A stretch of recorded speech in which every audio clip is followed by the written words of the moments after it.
Tanghali sa inyo mga ka-Berks. Medyo namangha tayo dito. Dito sa Bibi. Sa dalampasigan ng Croatia, sa Hvar.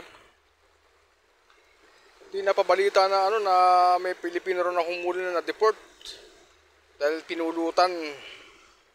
Wag na wag kayong kakain ng ganito mga ka-Berks. Wag kayong manguhuli ng mga endangered species nila rito. Sa Croatia. Kung ayaw nyo ma-deport o mapatalsik dito.